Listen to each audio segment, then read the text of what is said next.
शिक्षक का सम्मान यानी शिक्षकत्व का सम्मान है। शिक्षकों का सम्मान नहीं करेंगे देश आगे नहीं जा सकता। व्यवसाय को लेकर रोजगार भी देने वाला शिक्षा होनी चाहिए। और टीचर्स डे तो एक पर्व है हमारे लिए, एक फेस्टिवल है, तो उस फेस्टिवल में आना एक उत्साह और एक जोश देता है। गांधी जी की शिक्षाओं पर एक हम यहाँ पर सेंटर स्थापित कर रहे हैं, गांधी चेयर में। इतना जो आज ज्ञान का विस्तार हुआ है आप उसे पढ़ा नहीं सकते। अपनी यूनिवर्सिटी में ऐसे लोगों को लेके आए, इसमें हमारी जूरी ने 30 नाम अनुमोदित किए। दिल्ली शिक्षक विश्वविद्यालय एवं अभिमंच न्यास द्वारा संयुक्त रूप से शिक्षा सेवा सम्मान, पुस्तक विमोचन एवं शिक्षक दिवस व्याख्यान का आयोजन किया गया, जिस कार्यक्रम में शिक्षकों, संपादक और पत्रकारों को सम्मानित किया गया। वहीं अलग अलग क्षेत्रों में से शिक्षा के लिए काम करने वाले 33 लोगों के साथ प्राइम न्यूज के मैनेजिंग एडिटर प्रेम शंकर सिंह को शिक्षा सेवा सम्मान से नवाजा गया। कार्यक्रम के मुख्य अतिथि राष्ट्रीय अध्यापक शिक्षा परिषद के अध्यक्ष प्रोफेसर पंकज अरोरा रहे। वहीं वरिष्ठ संस्कृत विद्वान प्रोफेसर चांद किरण सलूजा, हरिजन सेवक संघ के अध्यक्ष प्रोफेसर शंकर कुमार सान्याल कार्यक्रम में विशिष्ट अतिथि रहे। विश्वविद्यालय के कुलपति प्रोफेसर धनंजय जोशी, रजिस्ट्रार नितिन मालिक एवं अभिमंच के प्रबंध न्यासी नित्यानंद तिवारी आयोजक की भूमिका में रहे। शिक्षा सेवा सम्मान मिलने के बाद प्रेम शंकर सिंह ने मीडिया से बात करते हुए कहा कि शिक्षक सिर्फ वो नहीं जो किसी विद्यालय में पढ़ाता हो, बल्कि हर वो व्यक्ति शिक्षक है जो समाज की बेहतरी के लिए, उसके उत्थान के लिए काम कर रहा हो। कहते हैं कि शिक्षक का सम्मान देश का सम्मान होता है और आज वही सम्मान यहाँ पर शिक्षकों को दिया गया इस सम्मेलन के माध्यम से। क्या कहना चाहिए? मेरे ख्याल ये शिक्षक का नहीं, शिक्षकत्व का होता है। शिक्षक तो एक व्यक्ति के रूप में है, लेकिन उससे जो अपेक्षाएं की जा रही हैं उसके सम्मान का प्रश्न उठता है। तो स्वाभाविक है कि इस समय इसे रखने से एक पुनर्स्मृति करनी है कि अंततः समाज हमसे क्या अपेक्षा कर रहा है। मैंने कुछ संकेत दिए थे कि शिक्षा नीति ने बहुत स्पष्ट रूप से मानकर समझकर कहा है कि इतना जो आज ज्ञान का विस्तार हुआ है आप उसे पढ़ा नहीं सकते, बल्कि आप इस प्रकार से कीजिए कि लोग, विद्यार्थी उसे पढ़ना समझ सकें कैसे पढ़ा जाता है। और ये जो हमने अलगाव उत्पन्न किए हैं समाज में तो किए ही किए हैं, विषयों में भी किया है, लेकिन सभी विषय मनुष्य के साथ है, मनुष्यत्व के साथ हैं। तो मुझे लगता है उन विषयों का एक जो भेदीकरण है वो गलत है। हम उसका एकीकरण कर सकें, अंग्रेजी में जिसे इंटीग्रेशन कहते हैं, अगर ऐसा हो सकता है, समाज के साथ अध्यापक अपना एकीकरण कर सकता है, तो मुझे लगता है वही शिक्षकत्व है। सर, हमने आपका भाषण सुना था पूरा, आपने अपना एक एक्सपीरियंस शेयर किया था जब आपको किसी एक बच्चे से कुछ सीखने को मिला था। तो जो आज यहाँ पर अपने विचार विमर्श जो शिक्षकों ने, प्रोफेसर्स ने साझा किए हैं, तो आपको नहीं लगता है सर, ये मेरा अपना पर्सनल क्वेश्चन है कि ये चीज़ें जो है वो जो स्टूडेंट्स हैं उनके बीच जाकर उनको ये चीज़ बताई जाए ताकि वो और अच्छे से मोटिवेट हो सकें और अपने आने वाले ब्राइट फ्यूचर के लिए तैयारी कर सकें? स्वाभाविक है, होना भी चाहिए।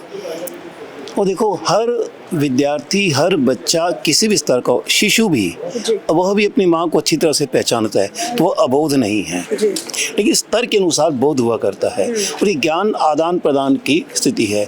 आप जिस समय मुझसे प्रश्न कर रही हैं, मैं आपसे सीखा हूँ कि किस प्रकार से समाज में अगर चेतना लानी है तो इस प्रकार के प्रश्नों को उठते रहना चाहिए। अर्थात उस समय मेरी आप शिक्षिका बन जाती हैं, मैं आपका शिष्य बन जाता हूँ। यह भी शिक्षकत्व है। इसलिए जब हम कहते हैं कि शिक्षक का सम्मान यानी शिक्षकत्व का सम्मान है कि जो भी लोग, व्यक्ति हमें मिलते हैं, हमें, मुझे ध्यान आता है कि एक बहुत बड़े कवि थे, कवि तो नहीं कहूँगा, घुमक्कड़ व्यक्ति थे वैसे बहुत अधिक। वो कहते थे कि मैंने जो इतना घूमा है, हर व्यक्ति के पास कुछ ना कुछ देने को है। वो जो देने वाला है, अगर वो समाज के लिए एकीकरण का प्रश्न उठाता है, समाज को चिंतन के लिए प्रेरित करता है, वो शिक्षक बन जाता है। इसलिए केवल विद्यालयों, महाविद्यालयों में पढ़ाने वाले लोग ही शिक्षक नहीं है। हर बच्चा भी जो अगर मुझे कुछ सिखा देता है, वो जब रो पड़ता है माँ से मिलने के लिए, ये जो माँ के साथ प्रेम का भाव है वो सिखा जाता है। अगर प्रेम का भाव होता है तो कैसे उसमें रुदन भी उत्पन्न, वो भी शिक्षक का रूप ले लेता है। इसलिए खुला समाज अपने आप में एक शिक्षक है और जीवन जो है वो अपने आप में एक पुस्तक है। इसलिए खुली पुस्तक के रूप में अगर हम आते हैं और जीवन के जो अनुभवों को लेते रहते हैं, आज जो मैंने प्राप्त किया, कल कुछ परिवर्तित भी हो सकता है, लेकिन मनुष्य की मौलिक भावनाएं परिवर्तित नहीं होती हैं। तो मुझे लगता है कि उस दृष्टि से हमें शिक्षकत्व को लेना चाहिए, यानी शिक्षक के स्थान पर यह शिक्षकत्व का ही सम्मान है। बहुत बहुत धन्यवाद सर। आज आप इस सम्मेलन में आए हैं, तमाम प्रोफेसर से मिले हैं, अपनी राय उन्होंने रखी, आपने भी अपनी राय रखी। क्या कहेंगे जो आज यहाँ पर विचार साझा किए गए इस सम्मेलन को लेकर? टीचर्स यूनिवर्सिटी में टीचर्स डे मनाया जाना और बहुत सारे अध्यापकों का सम्मान किया जाना जो अलग अलग फील्ड में काम कर रहे हैं। यहाँ स्कूल एजुकेशन से टीचर्स को सम्मान दिया गया, टीचर एजुकेशन से सम्मान दिया गया और स्किल एंड एंटरप्रेन्योरशिप से दिया गया। ये अपने आप में एक अनूठी पहल है जो DTU ने, दिल्ली टीचर्स यूनिवर्सिटी ने शुरू की। और जो ये पूछ रहे थे प्रोग्राम कैसा लगा, तो हम शिक्षकों को हमेशा अच्छा लगता है शिक्षा के बारे में बात करना, स्टूडेंट्स के बारे में बात करना। और टीचर्स डे तो एक पर्व है हमारे लिए, एक फेस्टिवल है, तो उस फेस्टिवल में आना एक उत्साह और एक जोश देता है, जिसकी फीलिंग मुझे इस नाते भी आती है कि मैं एक टीचर एजुकेटर हूँ। और उससे बढ़कर आज के संदर्भ में अगर मैं NCT में चेयरपर्सन की भूमिका में हूँ, तो देश में जो टीचर एजुकेशन के प्रोग्राम आ रहे हैं, आने वाले हैं, बन रहे हैं, उनकी जिम्मेवारी है। तो ये सोचकर इस संस्थान में आना, इस कार्यक्रम में आना बहुत ही अच्छा लगा। सर, हमारे देश में शिक्षकों की भूमिका एक अहम रहती है। वो आने वाले फ्यूचर को प्लान करते हैं, आने वाली जो हमारी पीढ़ी है उनको कहीं ना कहीं उनका फ्यूचर ब्राइट करने में सहयोग देते हैं। तो आज यहाँ पर जब उन्हें सम्मानित किया गया है, आपके थ्रू आपको भी सम्मानित किया गया है, तो उस सम्मान के लिए क्या चाहिए? देखिए, किसी भी टीचर का सम्मान मुझे लगता है देश का सम्मान है। टीचर्स का सम्मान भारतीय परंपरा रही है। प्राचीन समय से आप देखें तो अध्यापक हमेशा एक ऊंचे दर्जे पे माने गए समाज में। उन्हें एक वैल्यू सिस्टम को जन्म देने वाला, वैल्यू सिस्टम को बढ़ाने वाला, वैल्यू सिस्टम में मॉडिफिकेशंस करने वाला माना गया है। तो आज के कॉन्टेक्स्ट में अगर टीचर्स अपनी भूमिका निभा पा रहे हैं, राष्ट्रीय शिक्षा नीति ने जो मैंडेट दिया, और जैसे मैंने अपने एड्रेस में कहा कि जो 21st सेंचुरी के चैलेंजेस हैं, जो आने वाली पीढ़ियाँ हैं, जो आर्टिफिशियल इंटेलिजेंस और टेक्नोलॉजी से लैस होकर क्लासरूम में आ गई हैं, उनके लिए पेडागोजिकल टूल्स डेवलप करना एक बहुत बड़ा चैलेंज है टीचर्स के लिए। और मुझे लगता है वो हम सबको गियर अप होना चाहिए। टेक्नोलॉजी मुझे व्यक्तिगत रूप से पसंद है या नहीं है, लेकिन आज की सच्चाई है, तो मुझे उसके साथ चलना चाहिए, रास्ता ढूंढना चाहिए। नमस्कार, मैं प्रोफेसर धनंजय जोशी, मैं यहाँ का फाउंडिंग वाइस चांसलर हूँ दिल्ली टीचर्स यूनिवर्सिटी का।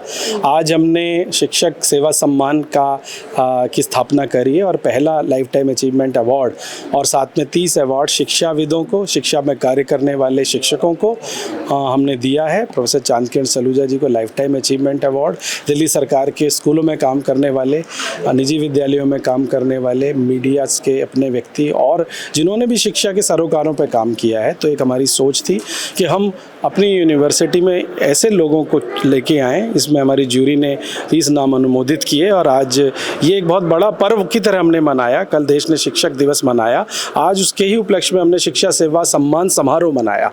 मुझे लगता है कि जब तक हम शिक्षकों का सम्मान नहीं करेंगे, देश आगे नहीं जा सकता। और ये विश्वविद्यालय शिक्षकों को समर्पित है, देश के टीचर्स की आवाज़ है और हम चाहते हैं कि जल्दी से जल्दी टीचर्स यूनिवर्सिटी अपने ऐसे ऐसे इनिशिएटिव्स ले जिससे कि हम विश्व में भी अपना कीर्तिमान स्थापित करें। और इस बार का जो हमारी भूमिका थी वो विकसित भारत 2047 के परिप्रेक्ष्य में कैसी शिक्षक की भूमिका होगी, इस विषय पर हमने व्याख्यान करवाया।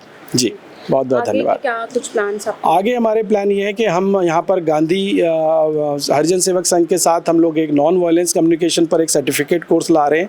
गांधी जी की शिक्षाओं पर एक हम यहाँ पर सेंटर स्थापित कर रहे हैं गांधीयन चेयर में, और अंबेडकर जी के लिए एक अंबेडकर सेंटर स्थापित कर रहे हैं हम। तो हम ये चाहते हैं कि आगे हम मास्टर्स के, PhD के और कार्यक्रम भी लाएँ। अभी 2 वर्ष पूर्व ये विश्वविद्यालय जन्मा है, नवजात है, लेकिन हमारी नज़रें उस आसमान पर हैं। हम चाहते हैं कि हम बहुत अधिक समावेशी हों और हमने एक कम्युनिटी स्कूल भी चलाया है जो हमारे यहाँ पर जो स्लम है, हमारे विश्वविद्यालय के साथ लगी हुई एक कम्युनिटी है, वहाँ की बच्चियों को हम पढ़ाते हैं निःशुल्क। और अब हम 150 से ज़्यादा बच्चों को ये शिक्षा दे रहे हैं। ऐसे ही कई नवाचारी प्रयोग हम करना चाहते हैं। मैं मीडिया का, आप सभी का इस यज्ञ में सहायता चाहिए। मैं आप सभी का पुनः धन्यवाद करता हूँ। Thank you. आज का जो कार्यक्रम हुआ दिल्ली शिक्षक विश्वविद्यालय के साथ मिलकर, ये एक प्रयास है जो कि शिक्षकों को सम्मानित किया जाए, शिक्षकों के साथ एक इंटरेक्शन स्थापित किया जाए और जो शिक्षा की नई चीज़ें हैं उनको सामने लाने की कोशिश की जाए। आज का जो व्याख्यान था वो शिक्षा की संभावनाओं को देखते हुए हम अपनी नीतियों में कैसे कैसे बदलाव करें, इस पे था। इसीलिए हमने NCT के चेयरमैन को यहाँ पे चीफ गेस्ट बनाया था, ताकि हमारी जो बात है वो पॉलिसी लेवल तक जाए।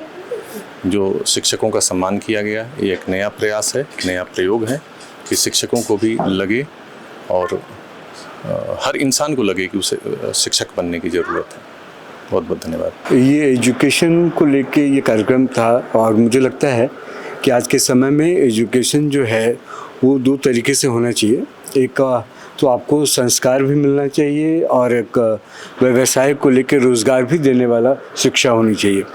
तो जो चैलेंजेस हैं, जो चुनौतियां हैं, उसको कैसे पार पाना है और जो संभावनाएं हैं उस पर चर्चा भी हुई और मुझे लगता है सार्थक चर्चा हुई। और इस चर्चा पर जो हमारा दायित्व है, जो मैं अपना दायित्व समझता हूँ, मैं एक चैनल को रिप्रेजेंट करता हूँ, तो मुझे लगता है कि जो कुछ हो रहा है, जो बदलाव हो रही है, जो शिक्षा नीति को लेकर जो बातें हो रही हैं, जो नई चीज़ों को लेकर सामने आ रही है सरकार, उसको हम मीडिया के माध्यम से लोगों तक पहुंचाएं और बताएं कि आप अपने बच्चों के लिए किस तरीके की शिक्षा को बढ़ावा दे सकते हैं और आने वाले समय में किस तरह की शिक्षा अपने बच्चों के लिए लाभदायक होंगी। क्योंकि रोज़ जो इंटरनेशनल नेशनल चैलेंजेस हैं उनको देखते हुए रोज़ कुछ ना कुछ बदलाव हो रहे हैं। उसको देखते हुए जो हम निर्णय ले सकें, तो मुझे लगता है कि इसमें मीडिया की जो भूमिका है वो महत्वपूर्ण है।